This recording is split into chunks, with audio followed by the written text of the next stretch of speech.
Qué Sí, no, bárbaro no. eso. Qué bárbaro. Bueno, ya está el stream, ¿eh? Te aviso por las dudas. Pero Ya estamos saliendo en vivo, así que lo que vamos a hacer es ir admitiendo a todos los asistentes. excelente. Vemos acá unas 50 y tantas personas que van ingresando. Bueno, Vamos a darles unos segundos a la gente que va conectándose con su audio.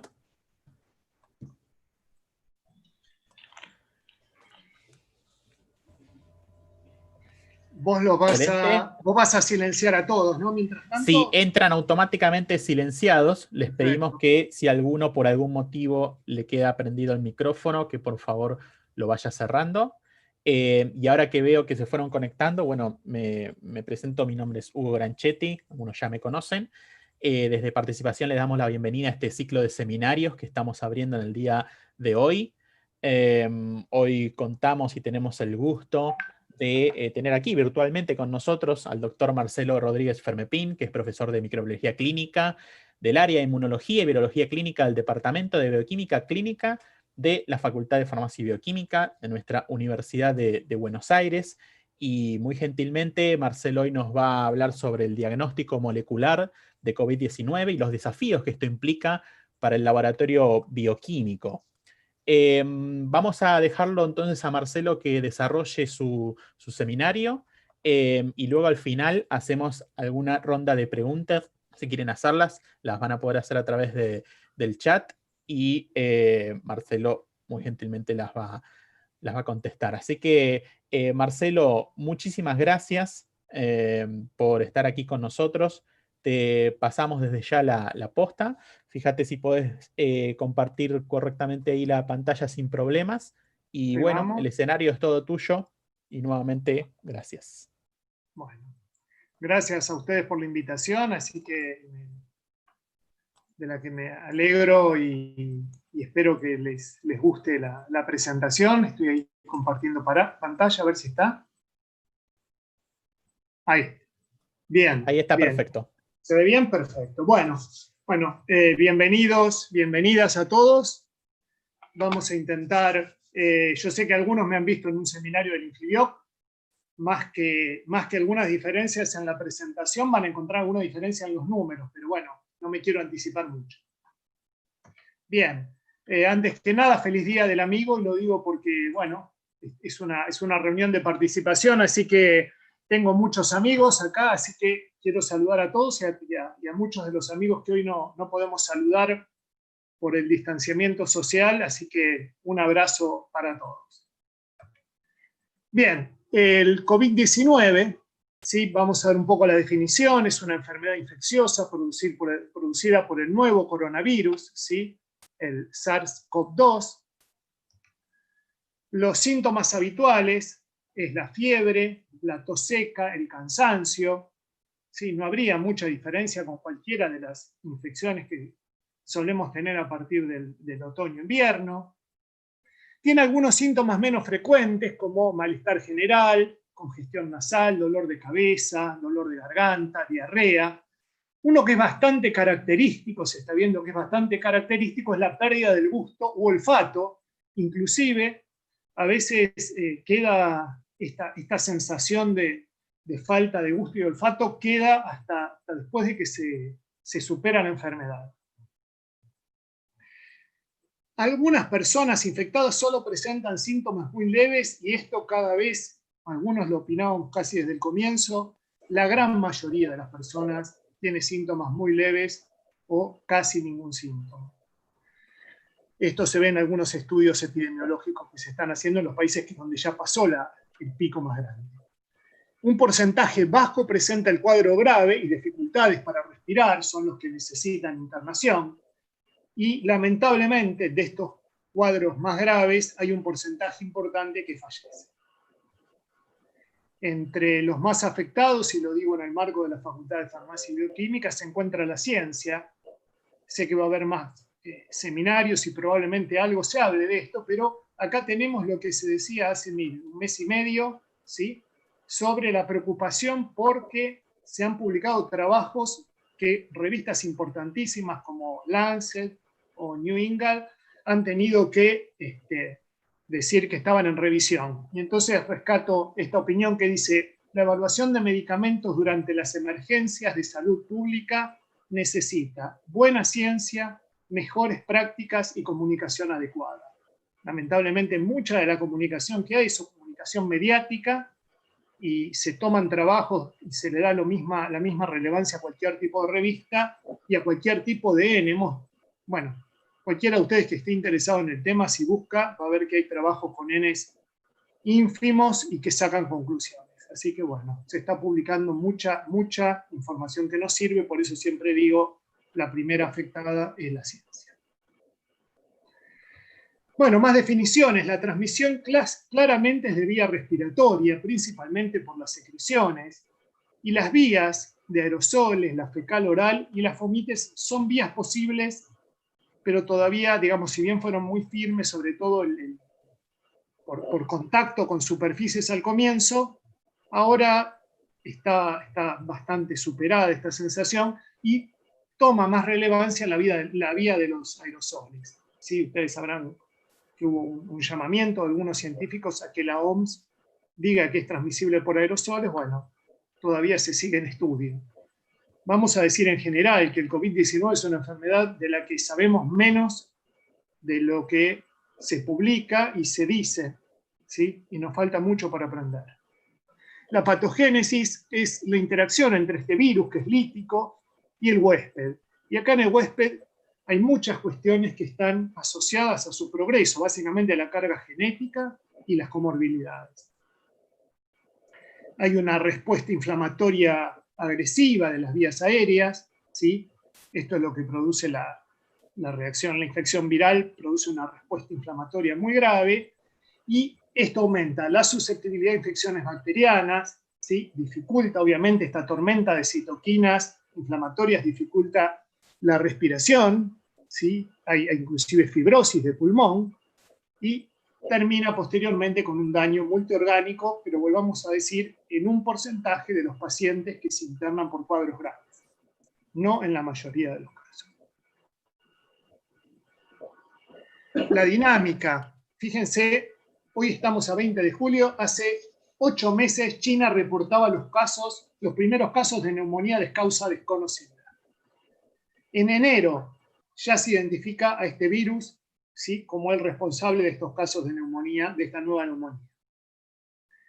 En 10 días después de esto está la primera detección ya en América, que es en Estados Unidos, y el 25 de enero en Europa, en Francia. Eran pacientes que venían de haber estado en China.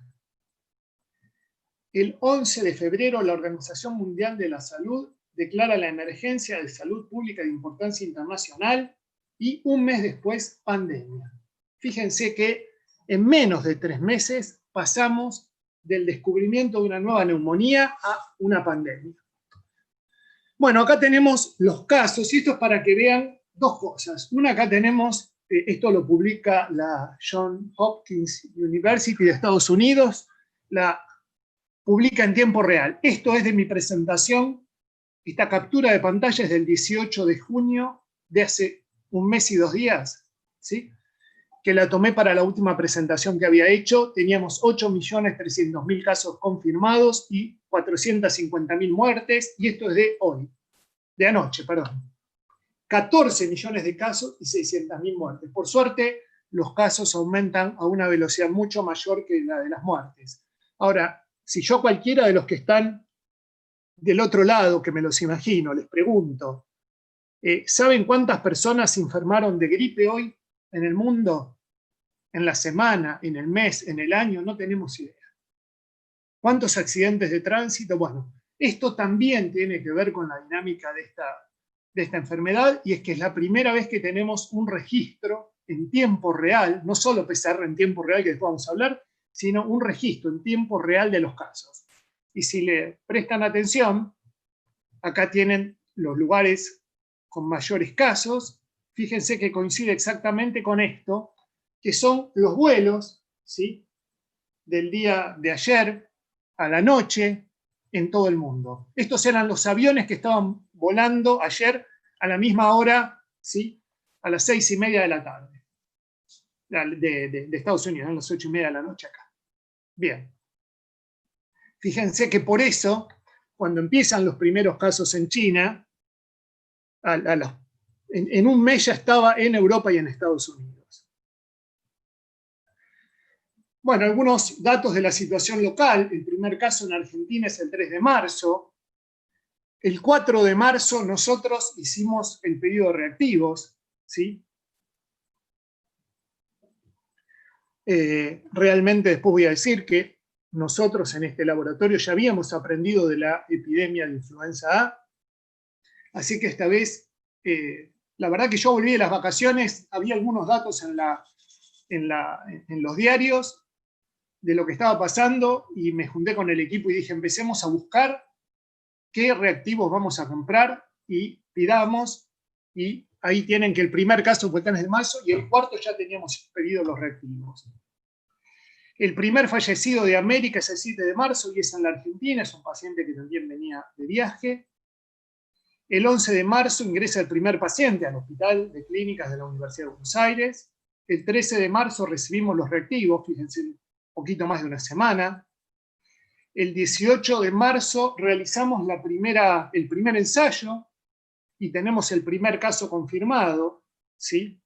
Sin embargo, todos los casos, ustedes recordarán que al principio todos los casos sospechosos se enviaban al Malbrán, así que el caso confirmado a nosotros nos dio positivo, pero tuvimos que esperar el resultado del Instituto Malbrán. El 23 de marzo, casi todo va siendo, fíjense la dinámica, ¿no? Comenzamos a realizar los ensayos en paralelo, o sea, empezamos ya todos los pacientes a hacer nosotros la determinación y enviar una muestra también al Malbrán. Y el 28 de marzo comenzamos un protocolo de 7 por 7 días de la semana. Nosotros, fíjense desde qué fecha estamos viniendo de lunes a lunes al laboratorio. Y el 30 comenzamos a realizar el diagnóstico en forma independiente. O sea, seguimos mandando algunas muestras aisladas al Malbrán, pero muy poquitas y por una semana más. O sea, en un mes, desde el primer caso hasta que ya estábamos realizando, fuimos la verdad de los primeros laboratorios en realizarlo. Bueno, ¿por qué pudimos hacerlo en tan poco tiempo? Entre otras cosas porque teníamos, lo que les digo, la experiencia previa.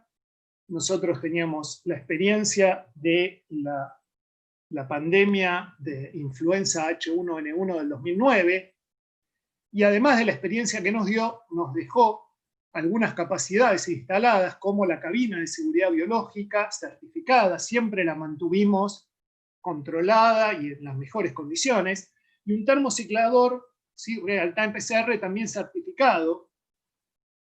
Yo les cuento que en estos meses hemos hecho más determinaciones de real-time PCR que en los 10 años que tiene el equipo, así que tuvimos que hacer una calibración de emergencia. Teníamos en el laboratorio la experiencia también del procesamiento habitual de las muestras respiratorias, ¿sí? Es un laboratorio en donde todos los días tenemos muestras respiratorias y tenemos normas de bioseguridad estricta. Por eso pudimos realmente encarar esto con las condiciones necesarias para comenzar. Y además tenemos una expertise previa de muchos años en procesamiento habitual, digamos, de determinaciones de PCR, RT-PCR y RT-PCR en tiempo real. Algunas definiciones. Yo sé que en este auditorio no es un problema esto, pero sé que ustedes, la gran mayoría, lo tienen como anillo al dedo, todo esto lo saben perfectamente, pero vamos a aclarar que la PCR es la reacción de amplificación de ADN, ¿sí? Mediante primers o cebadores específicos y enzimas, principalmente la Taq polimerasa, que permite duplicar en ciclos de calentamiento y enfriamiento la cantidad de ADN. La RT-PCR es una PCR en donde la diferencia es que partimos de ARN y el primer paso es una retrotranscripción a ADN, y a partir de ahí nuevamente empezamos con los ciclos de calentamiento y enfriamiento para amplificar el ADN. Y lo que algunos tienen un poquito menos experiencia o conocimiento es la PCR en tiempo real, o real-time PCR, que en este caso es una real-time PCR, RT-PCR, o sea, primero una retrotranscripción y después la PCR en tiempo real. Y esto quiere decir que esta es una reacción en PCR en donde podemos monitorear toda la reacción de amplificación ciclo a ciclo, ¿sí? Por eso se llama en tiempo real. Ahora vamos a ver, porque lo que nos permite es graficar. Los productos son más pequeños, eso hace que los tiempos sean más cortos. Es todavía más específica que la PCR convencional porque la detección de los productos la hacemos con sondas que se unen específicamente y que son las que tienen fluorocromos, y hay diversas químicas que lo que hacen es, bueno, generar la fluorescencia, que es lo que mide el equipo de real-time PCR, ¿sí? Y otra ventaja que tiene es que es más rápida porque tampoco tenemos que terminar la PCR y hacer un gel para mirar los resultados. Acá tenemos, esto es si hiciéramos una corrida a punto final, ¿sí? Lo que nosotros podemos ver, yo no sé si ustedes me están viendo el mouse, eso me parece que no se puede ver cuando se comparte pantalla, pero acá abajo tenemos el número de ciclo y acá las curvas en donde vemos aumentar cada fluorocromo, ¿sí? Los colores dependen a veces del marcador o pueden marcar por colorear en el gráfico de acuerdo a distintas variables, pero la mayoría de estas muestras, las verdes y azules, son la RNA-P, que después vamos a ver, y las rojas son las muestras, son los genes virales. En este caso, esto es una corrida nuestra, la real-time PCR de COVID-19. Pero también la real-time PCR permite cuantificar, ¿sí?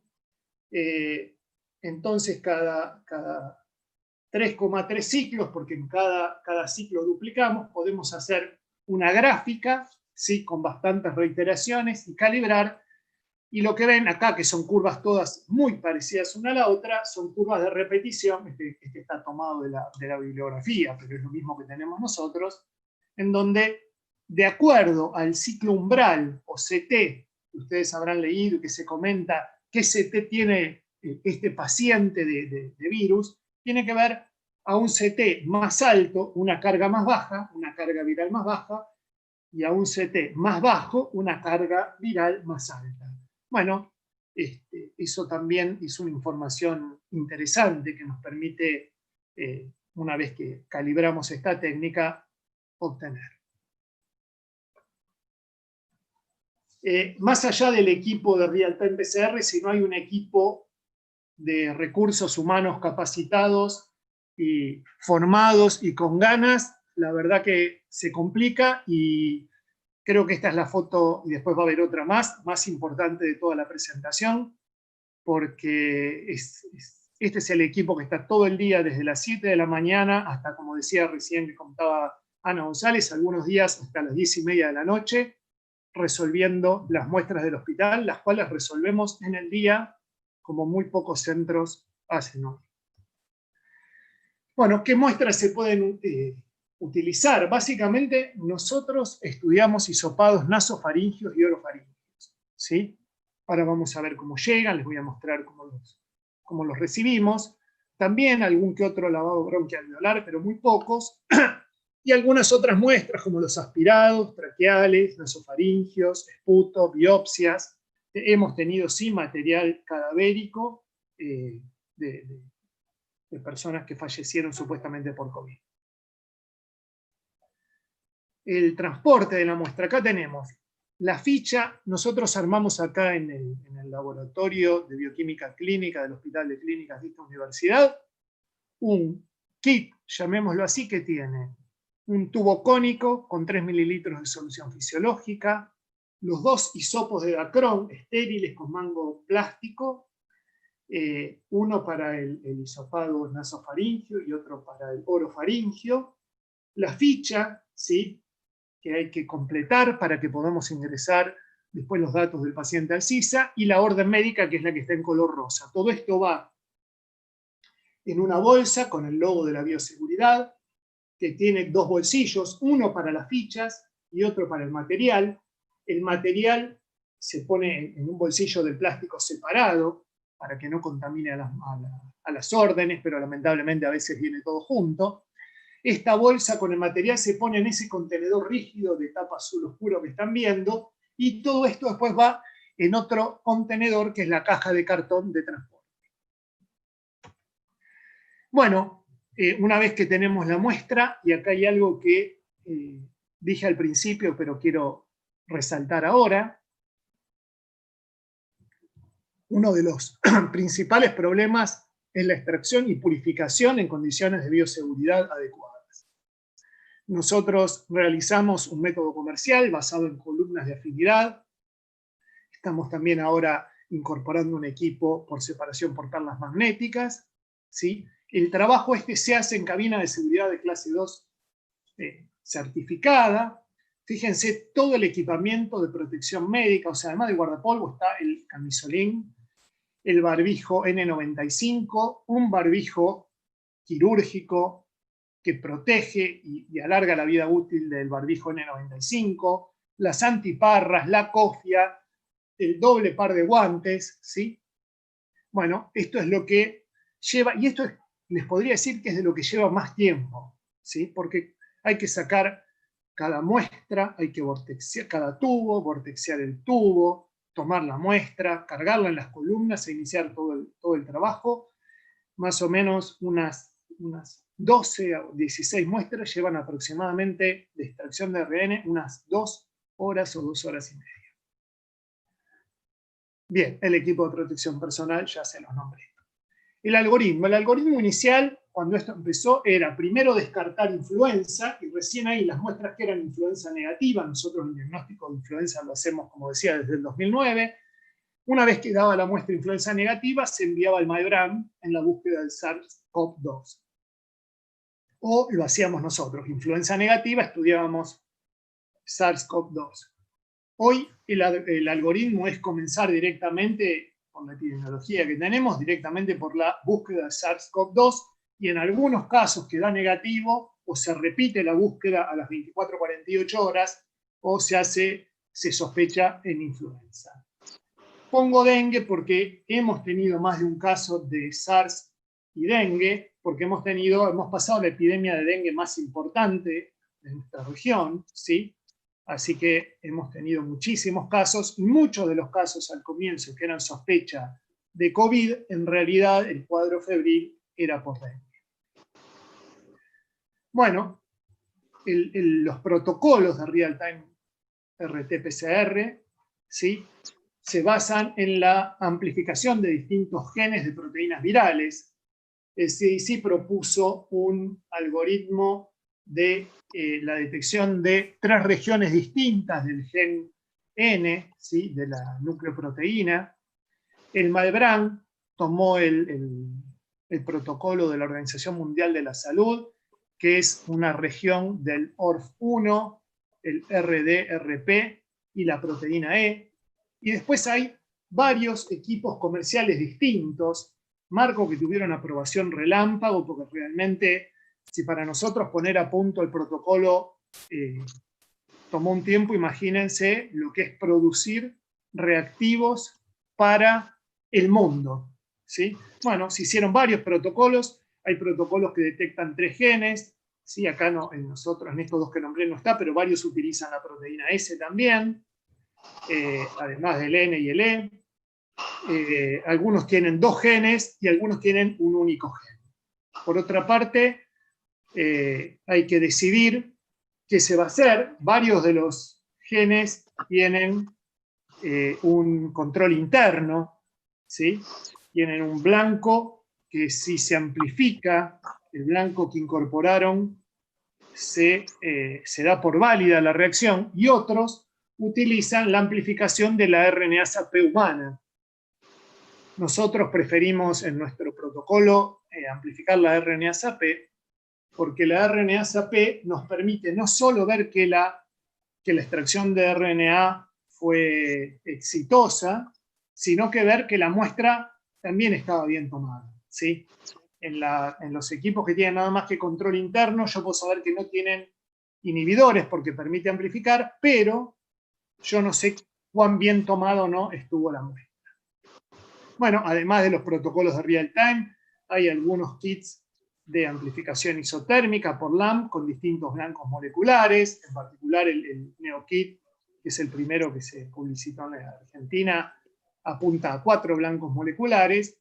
Y me voy a detener 2 minutos en algo que, en esto que los medios hablan tanto, que son el tema de los testeos, que palabra que a mí no me gusta, el test, ¿sí? Y los test rápidos. ¿Y qué son los test rápidos? Porque empiezan a decir que la real time es lenta. La real time, digo para los que están escuchando y que tienen interés, y escucha y dice, ¿cuánto tardará la real time? La real time tarda más o menos unas 2 horas, 2 horas y media. Por eso les marcaba, que eso en el equipo, por eso les marcaba que lo más lento, y es lo que todavía algunos de los otros kits todavía no pueden solucionar, es la extracción de RNA viral. Y eso lleva muchísimo tiempo, les decía, yo puedo largar 30, o depende del kit, si fuera un kit de un único blanco molecular, podría largar una placa de 90 muestras, y tardaría las 90 muestras 2 horas y media. Pero la extracción de RNA de 90 muestras sin ningún robot y trabajando en la forma manual que estamos trabajando nosotros nos llevaría todo el día, ¿sí? Entonces, por eso que es un test rápido, cuál es la velocidad, cuál es el tiempo de entrega. Les cuento un detalle, hoy comprando la Coca-Cola que estoy tomando ahora mientras doy la charla, el muchacho del kiosco, como sabe que trabajo acá, me dice, ¿pero ustedes hacen test rápidos? Bueno, así a ese nivel hemos llegado de discusión en la sociedad de los ensayos que los bioquímicos tenemos que hacer en nuestros laboratorios. Bien, avanzamos.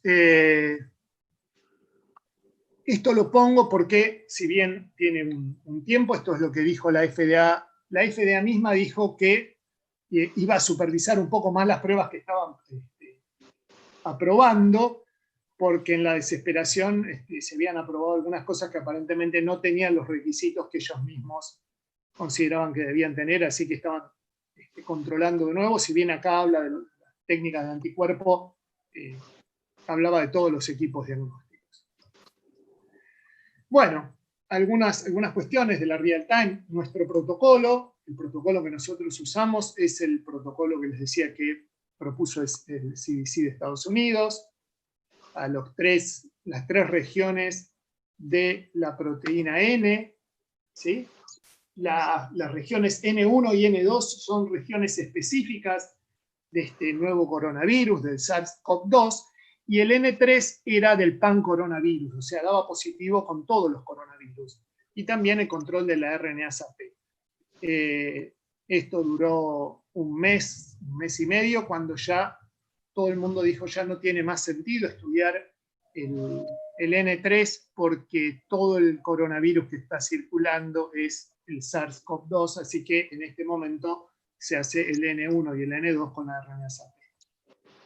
¿Cómo se interpretan los resultados? Bueno, si N1 y N2 y la RNA-SAP, si es todo positivo, no hay duda. Sí, siempre necesitamos un resultado positivo de RNA-SAP para validar los resultados negativos. Y si hubiera alguna discordancia entre el resultado de las regiones N1 y N2, en nuestro laboratorio todavía hacemos la N3 para ver, no de desempatar, sino ver si hubo algún problema en la reacción, y el GNE. O sea, si una muestra, ahora vamos a ver algunos resultados, si una muestra da el N1 sí, el N2 no, bueno, corremos N3 y E. Si N1 y N2 son detectables, se amplifican, la muestra es detectable, que así es como se informa, y si ninguno de los dos amplifica y la RNA-SAP sí, la muestra es no detectable. Si la muestra amplificara un gen sí y el otro no, sería indeterminado. Nosotros no informamos indeterminado porque siempre de alguna forma los resolvemos con el N3 y con el E.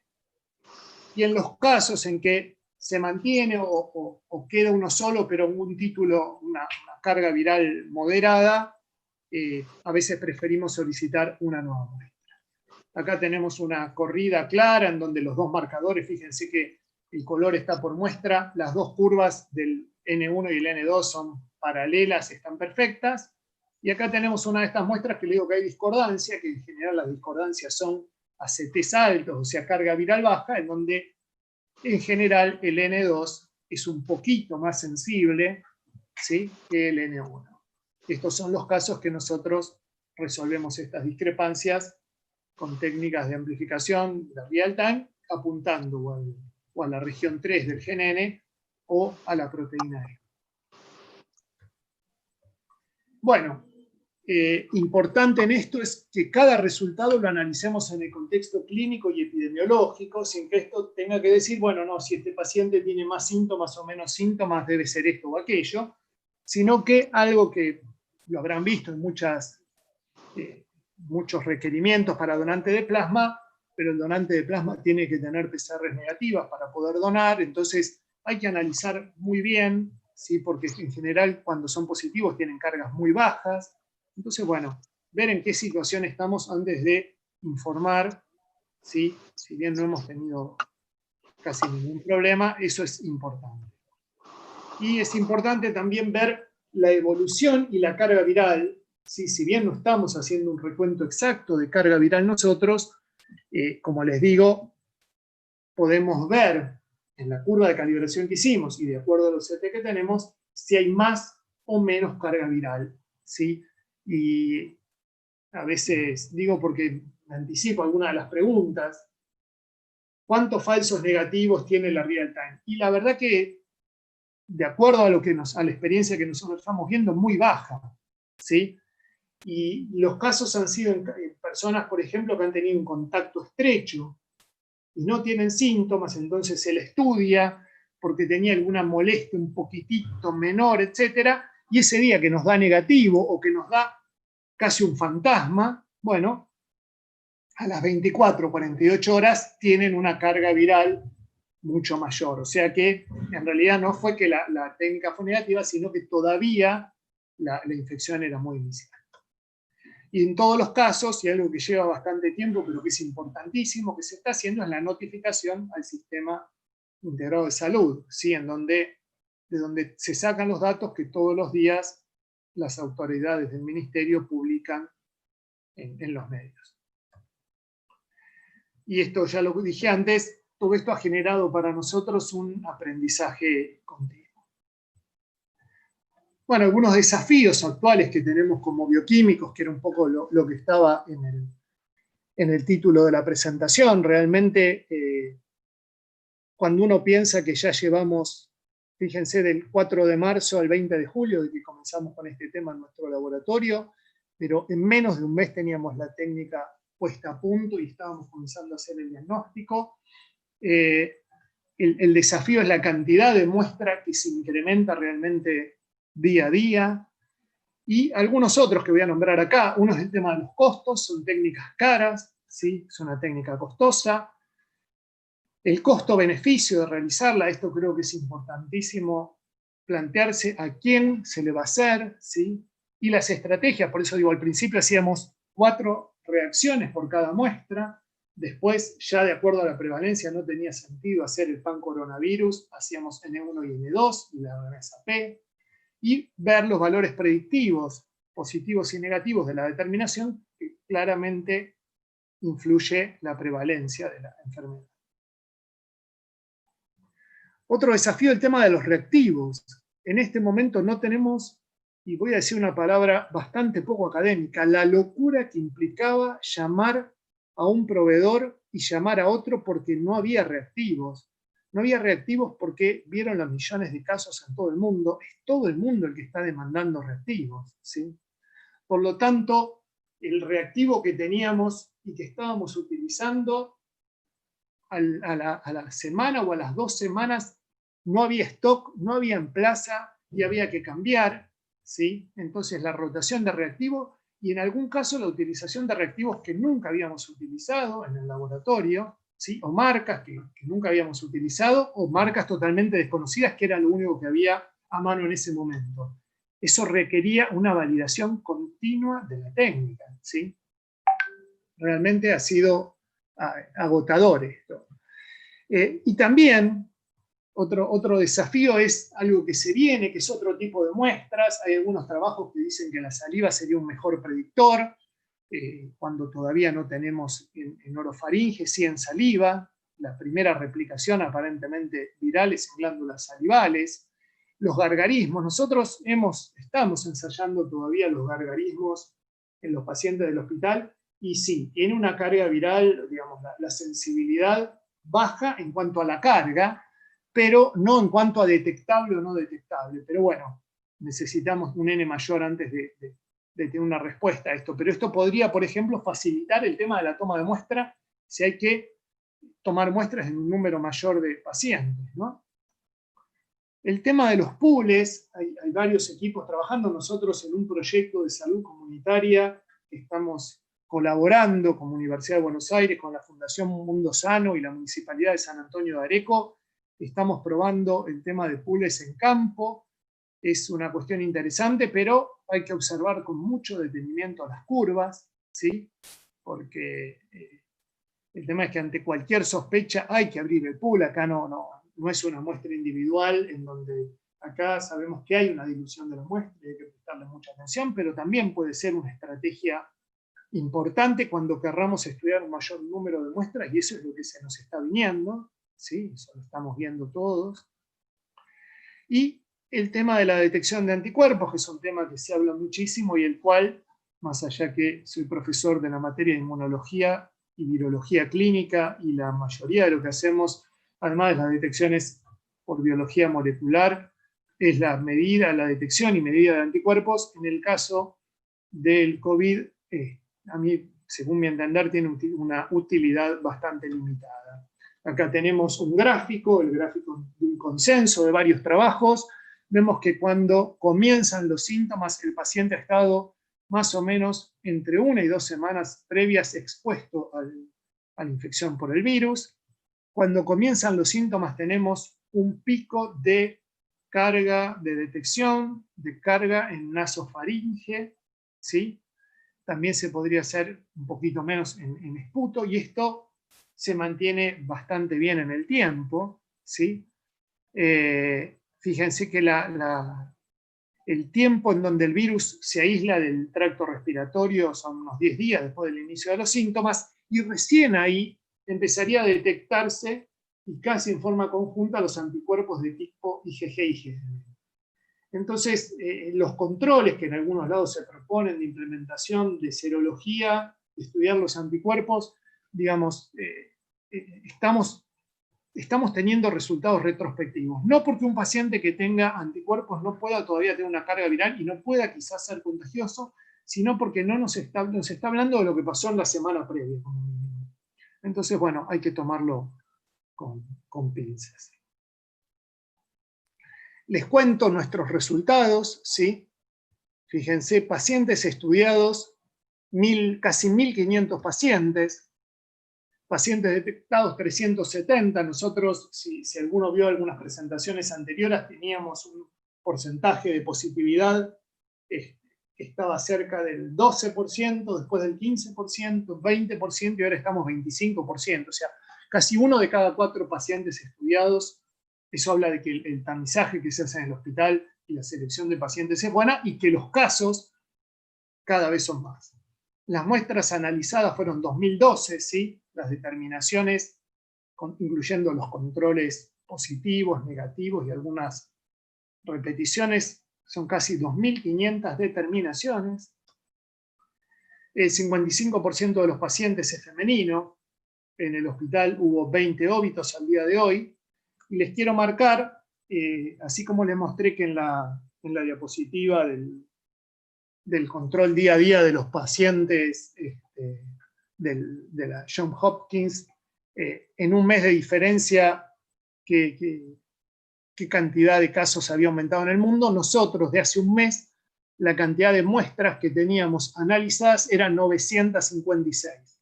¿Sí? Quiere decir que en el último mes hicimos lo mismo que casi en los 3 meses anteriores. Cada vez los pacientes, los trabajadores del hospital, tanto médicos, enfermeros, personal de maestrancia y de mantenimiento, cada vez tenemos más infectados, algunos que se han infectado probablemente en el hospital, pero otros que se han infectado en la comunidad, vienen al hospital y los hemos diagnosticado.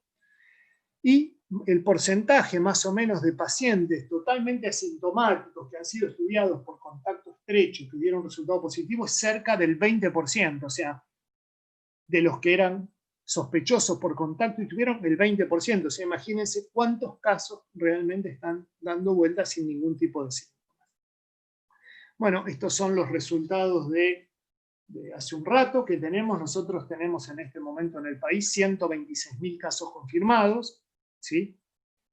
Así que, y hoy la mayoría, fíjense, ya 63.000, son de casos comunitarios. O sea, personas que ni siquiera estuvieron en contacto estrecho con alguien con un caso confirmado previamente. Y esta es la otra que les digo que es la otra foto importante, ¿sí? Porque sin este equipo, y digo, pongo las dos fotos porque no están todos, no tenemos una foto donde estemos todos, porque hemos organizado con el apoyo del hospital la rotación de las personas, porque les puedo asegurar que estábamos todos al borde del burnout, de estar quemados, así que por eso no tenemos ninguna foto todos juntos. Cuando esto termine la tendremos. Bueno, muchas gracias a la invitación de participación. Saben que siempre cuentan conmigo. Gracias a los que se inscribieron y están del otro lado, que me los imagino. Y muchas gracias a todo este equipo por orden alfabético, ¿sí? Desde los bioquímicos, técnicos y maestranzas. A la jefatura asistencial del Departamento de Bioquímica Clínica, a la dirección del hospital, al decanato y al rectorado de la Universidad de Buenos Aires, que fueron los que, cuando escribimos las primeras notas solicitando la compra de urgencia de reactivos y de algún equipamiento, respondieron en el momento. Así que mi agradecimiento a todos ellos también. Bueno, espero las preguntas. Muchas gracias, Marcelo. Muy clara tu presentación, muy ilustrativa también.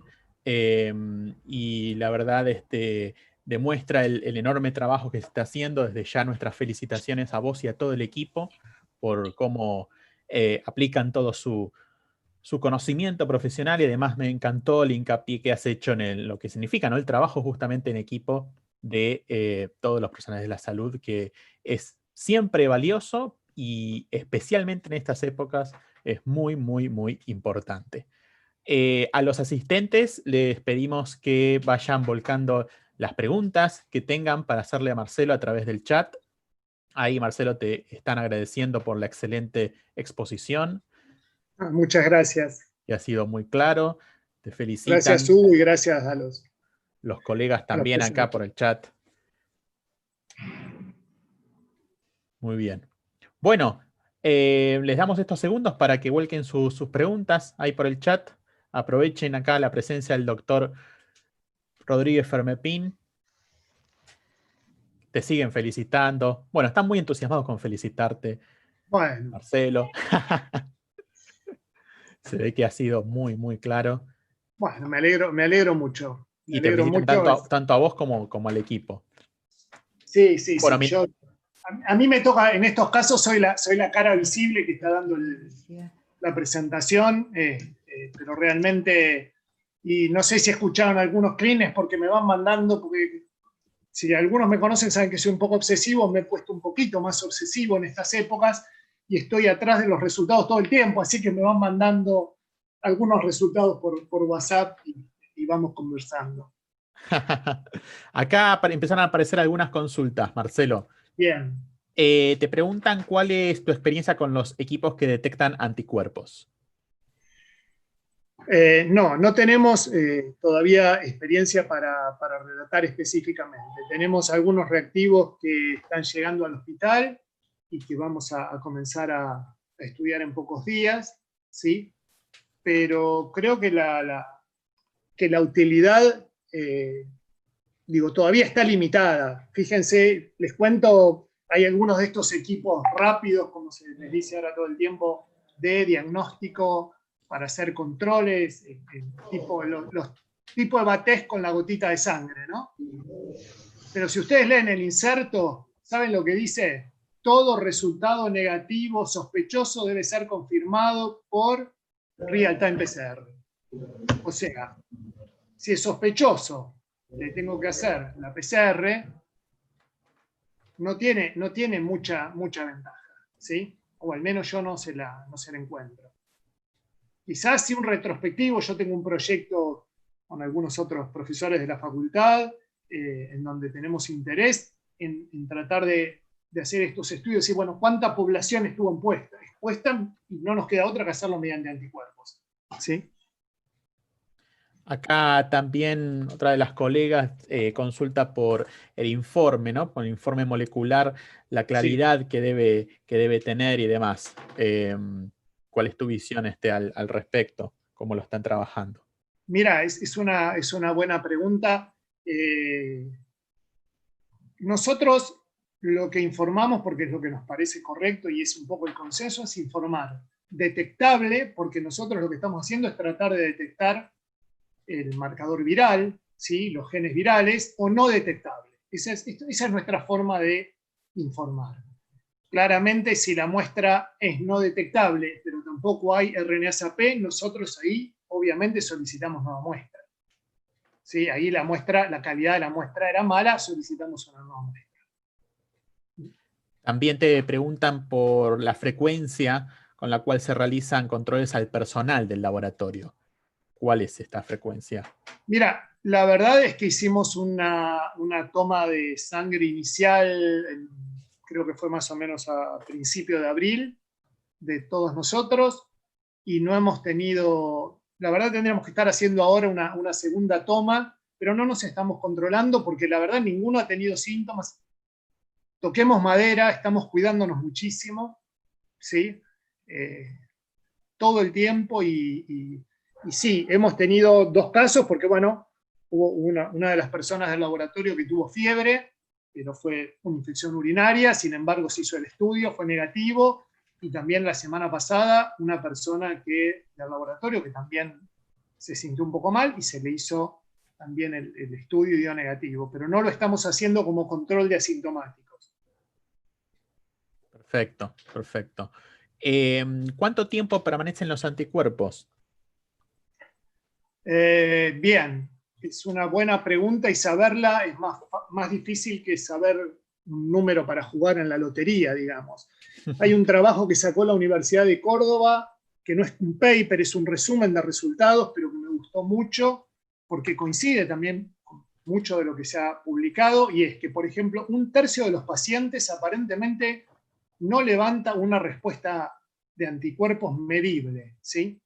Y después, ellos en el laboratorio, tienen el Instituto de Virología Vanela de la Universidad de Córdoba, lo que hicieron fue medir anticuerpos neutralizantes mediante la técnica de neutralización, o sea, de inactivar la infectividad sobre células de estos virus, cruzándolo con sueros de pacientes, y más o menos la mitad de los pacientes no tenía anticuerpos neutralizantes. Tenía anticuerpos, pero no eran neutralizantes, por lo tanto, está muy discutido.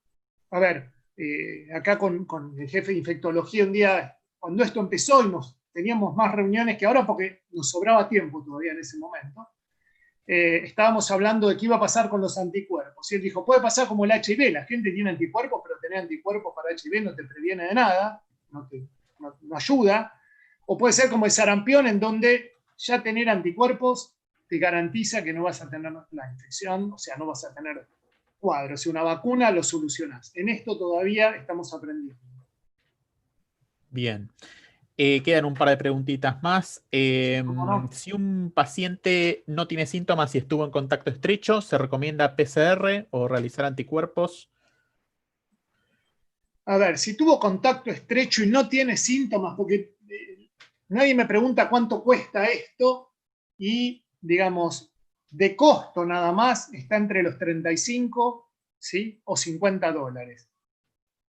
¿No? Es un número. Entonces, hacer un estudio de este tipo es una inversión, ¿sí? Entonces hay que pensar también en quién lo vamos a hacer. Si una persona tuvo contacto estrecho, si no tiene síntomas, lo que tiene que hacer es el aislamiento.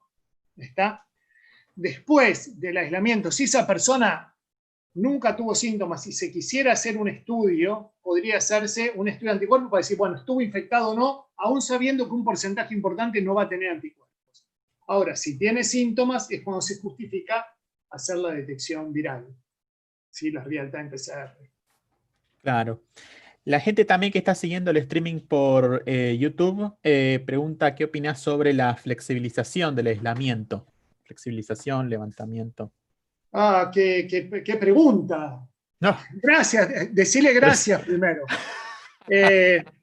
Bueno, ayer con algunos profes que no vamos a dar el nombre, que estuvimos ahí juntos para festejar el Día del Amigo, por Zoom también, ¿no es cierto? Juntos por Zoom, lo cual es medio raro.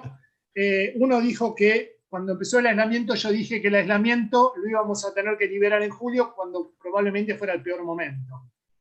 Lamentablemente, yo creo que el aislamiento se liberó sobre todo porque la gente ya se había autoliberado. O sea, la gente estaba saliendo a la calle en forma masiva, es muy difícil mantener, y había una cuestión económica atrás. Fue muy difícil. Quizás la mejor estrategia, pero siempre con el diario del lunes, aunque, bueno, algunos la dijimos de entrada, era periodos de 15 días de aislamiento estricto y periodos de 15 días de relajación, lo cual esto podía hacer que en vez de tener un pico, tuviéramos pequeños picos. Pero bueno, ya está, ahora está, y la verdad es que está aumentando, y que hay mucha gente que bueno, que ya estaba saliendo. O sea, no, vamos a decir la verdad, no podíamos tirarle a toda la policía a la calle, a la gente que estaba saliendo. Así que bueno, nada, creo que hay cuestiones que nos exceden, ¿no?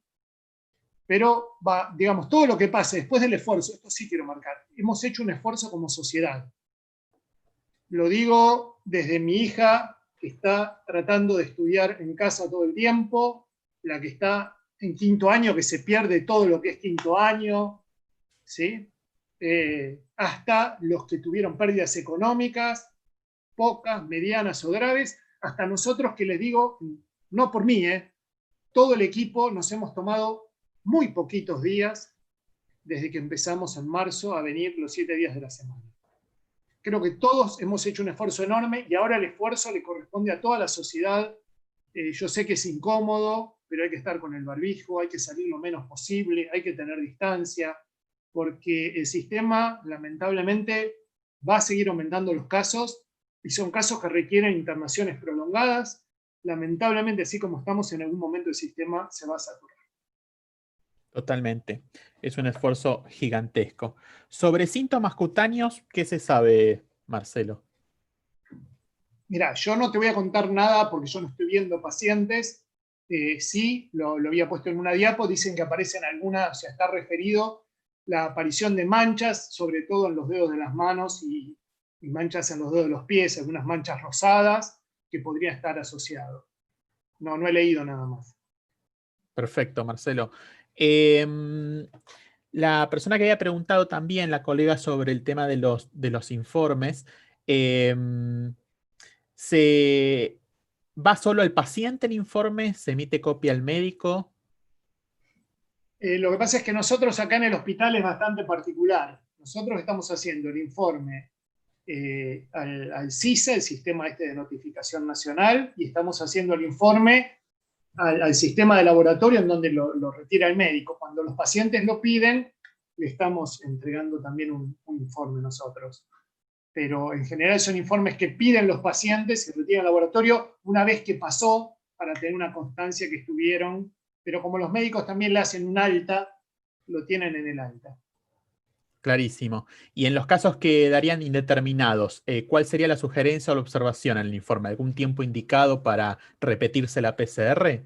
Mira, en general estamos pidiendo a la muestra una nueva muestra, y la nueva muestra se está tomando entre las 24 y 48 horas. Perfecto, clarísimo. Acá otro colega señala, indican carga viral a detectables. ¿Tiene determinaciones por técnica isotérmica? Nosotros no la probamos, no. No. La verdad es que tenemos muy buen resultado con la real time, y tenemos la experiencia, entonces no lo usamos.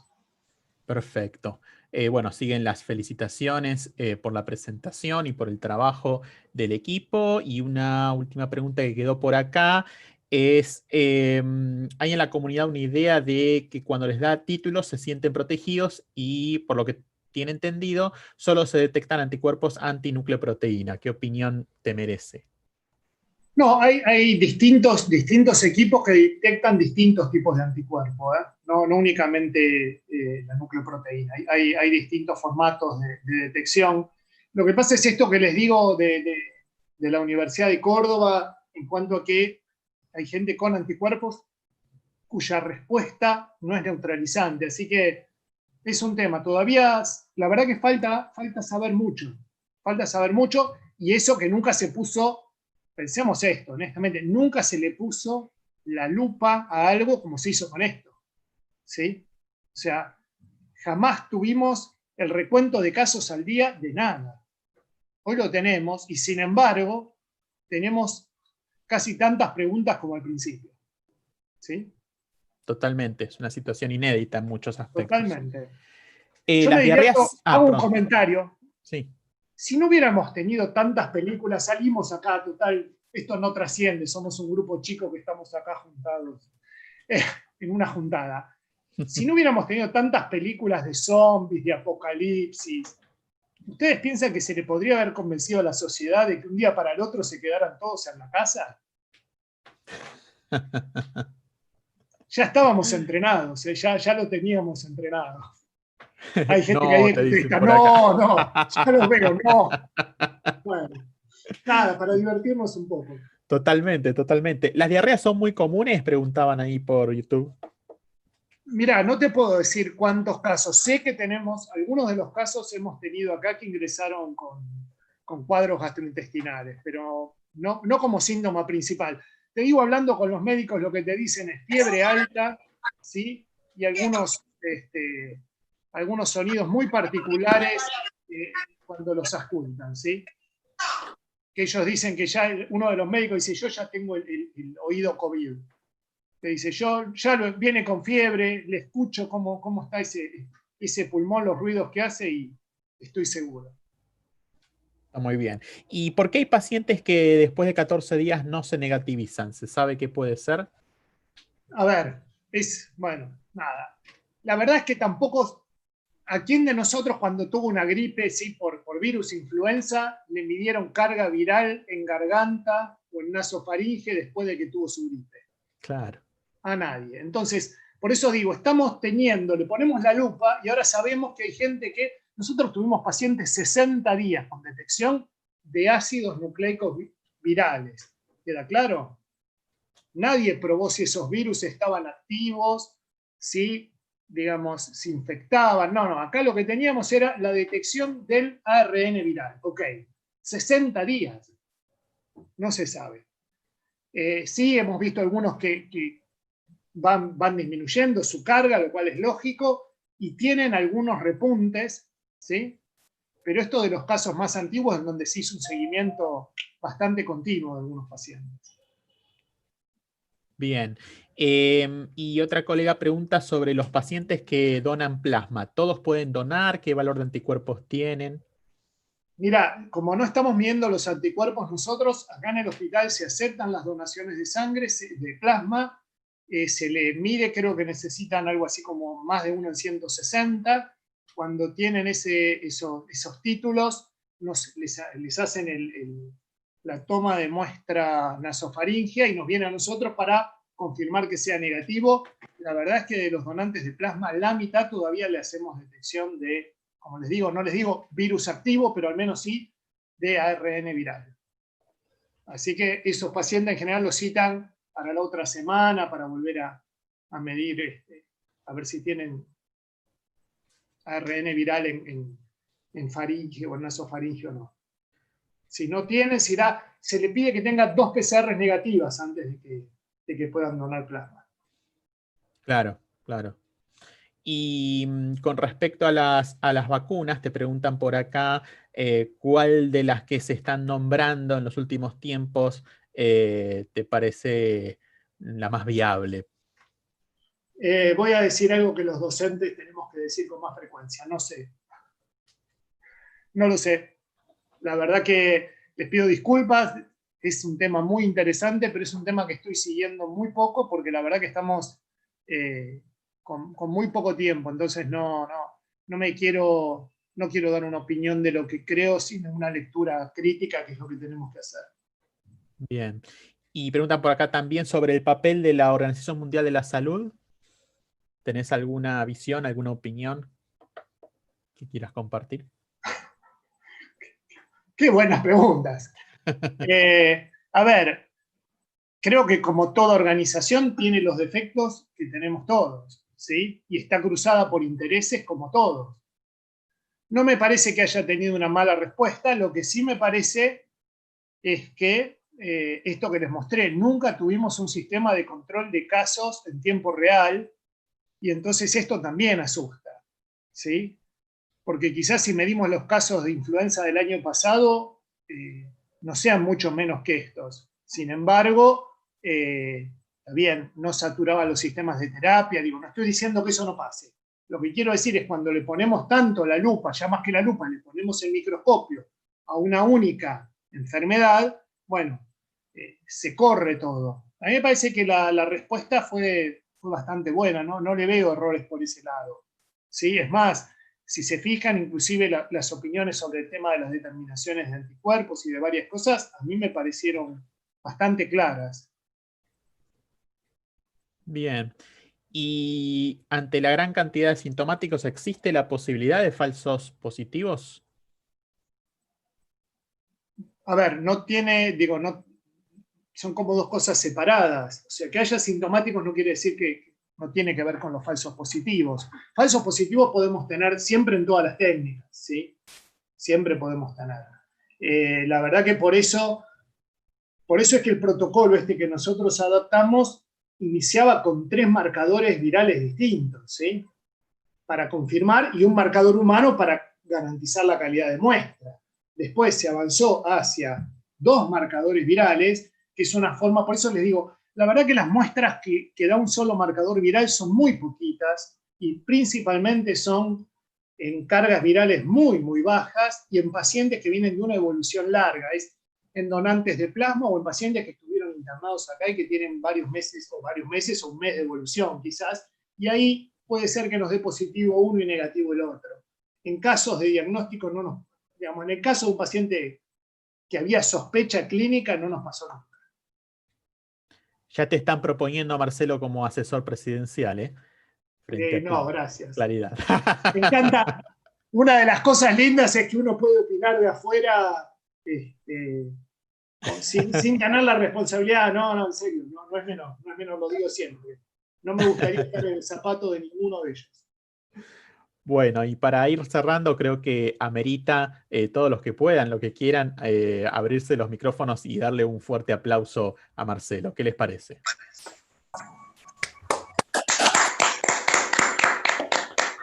Gracias a ustedes. Gracias por la invitación. Muchísimas gracias nuevamente, Marcelo. A todos los asistentes los invitamos a continuar participando del ciclo de seminarios. Este jueves a las 19:30 vamos a contar con el doctor Lago Marcino, que nos va a hablar sobre el rol del farmacéutico. Y que difundan también estos seminarios a sus colegas que ustedes consideren que puedan estar también interesados en sumarse, ya que nos parece muy fructífero desde participación tener estos encuentros virtuales para seguir formándonos como profesionales y conociendo también todos los esfuerzos que se están haciendo que se está haciendo desde el sistema de salud para la población. Así que muchas gracias a todos nuevamente. Gracias, Marcelo, una vez más. Y les mandamos un abrazo enorme a la distancia. Abrazo virtual para todos. Chau, chau.